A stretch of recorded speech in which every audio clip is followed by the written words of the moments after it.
Hey everyone, Justin with Bousquet Realty Group again. Happy Saturday. I know I'm wearing the same shirt from yesterday, but I'm recording a couple of videos. I know today's Friday. So I wanted to just go ahead and put this question out there. It's a good question.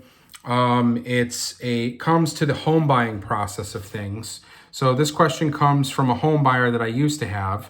And it's a good question because I think it's an experience that people have, and they don't find out until it happens. So the question is, what happens if the house appraises under the offer price?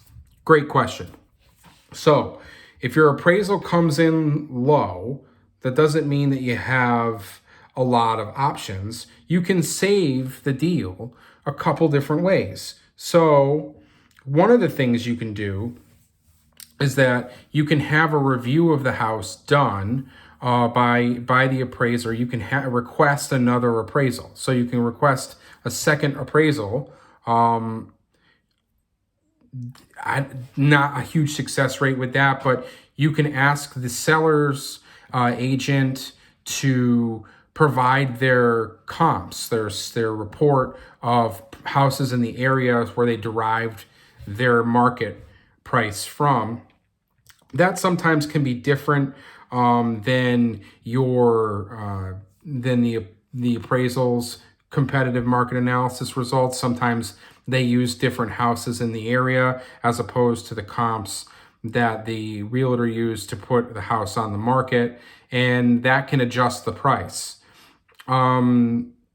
You want to make sure that the type of appraisal company is not an unbiased appraisal company. If it's a third party, depending on what bank you're using, fair market value varies from town to town, state to state, market to market. So fair market value for homes changes. It's constantly changing, especially in this market where it's a heavy seller's market. The prices are really up there.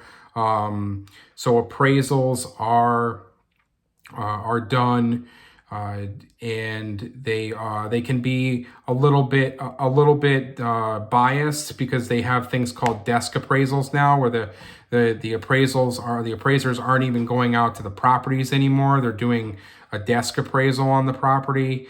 So you really got to know what type of appraisal you're getting. That's a good one. I'll give you a stat. It's approximately, it's an older stat. It's from 2018. It's when I got into the business full time. Says that Realtor's Confidence Survey Index states that approximately 18% of the contracts were delayed settlements, encountered appraisal issues. So they have contingencies in there. You have appraisal contingencies. One of the other things is if you really want the home as a buyer, you can come up with the difference.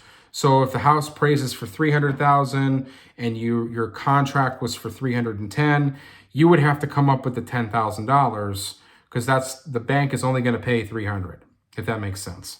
So you can walk through with the appraiser too, if you need to. Really, that's kind of frowned upon in a way. But I mean, to avoid a bad appraisal, you can make sure that the house is in great shape before they get there. If there's work that needed to be done prior to closing, as a seller, if I was a seller's agent, I would tell you to if you want the property to appraise for the maximum value, it might be worth doing those repairs, especially if you have a buyer that's requesting some of those repairs. So it might be worth doing those things regardless. Then you've got to ask yourself, how do appraisers look at homes? So there's a couple different ways. I kind of mentioned one before. They have a standards of practice when they look at houses. One of them is property's condition, size. Like I told you before, they do a desk appraisal. They'll come out to the property. They'll look at the condition of the property. They're going to look at the condition of the house. So if they come out to the house and the desk appraisal or their initial appraisal came back that the roof is 15 years old, but it's got a hole in the back of it, obviously there's going to be a big adjustment as far as cost is concerned on what the bank feels the necessary value of the house is. Consequently, if you have repair work done, or if the place gets professionally landscaped, or if you've got a great staging, or the walls are freshly painted and the age of the house appears to be a lot newer than it is, you're going to get a much more favorable appraisal. They're not really, I mean, functionality of things is pretty important. Making sure that your septic systems and your sewer systems are working properly, your heating and air conditioning systems are working properly. Oh, it is a property, but properly. And just making sure the overall condition of the home shows that it's best when the appraiser gets there.